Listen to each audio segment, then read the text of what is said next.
ছুইচটো দিলে কাৰেণ্টৰ, তাৰপিছত ইয়াৰে পাৱাৰটো অন কৰিলে, তাৰপিছত টাইট চাইকেলত আহিব, এটা লাইট জ্বলিব। টাইট চাইকেলত আপোনাৰ তিনিটা অপশ্যনত হ'ব, ৱাছ হ'ব, ৰিন্স হ'ব, স্পিন হ'ব।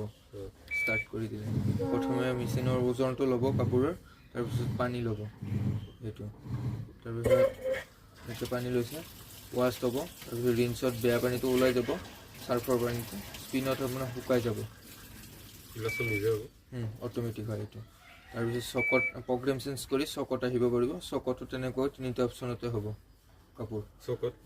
চকত মানে আপোনাৰ হেভি কাপোৰটো অলপ ডেলিকেটেড, মানে ঊণজাতীয় কাপোৰটো, চুৱেটাৰ, কম্বল তেনেকুৱা। সৰু উইকত আপোনাৰ কম কাপোৰ ধুব পাৰিব আপোনাৰ 15 মিনিটত।